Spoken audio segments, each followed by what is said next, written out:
माछा समाउन सक्छौ? सक्छु? अरू बेला समाउँछु कि क्या हो? नगर नगर, टोक्छ माछाले, छोड।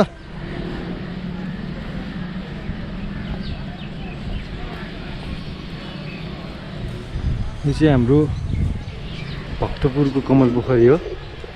लकडाउन नसकेको भएर खासै मान्छेको फ्लो चाहिँ देखिँदैन। पोखरी चाहिँ एकदम सफा छ जस्तो लाग्छ मलाई, पहिलाको कम्पेरिजनमा चाहिँ एकदम सफा छ जस्तो लागिरहेछ। चाहिँ माछाहरू देख्न सक्छौँ, माछाहरू सायद के फोहोरहरू खाँदैछ जस्तो लागिरहेछ।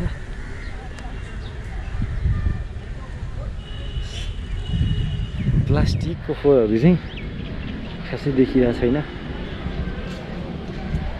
मान्छे नभएपछि फोहोर पनि अलिक कमै हुने रहेछ। यो चाहिँ पुरानै फोहोर होला, 3-4 महिना अगाडिदेखिको फोहोर। माछा समाउन सक्छौ? सक्छु? अरू बेला समाउँछु कि क्या हो? नगर नगर, टोक्छ माछाले, छोड। हजुर? ए बल्छीले समाते, हातले त समाउनु हुँदैन नि त फेरि।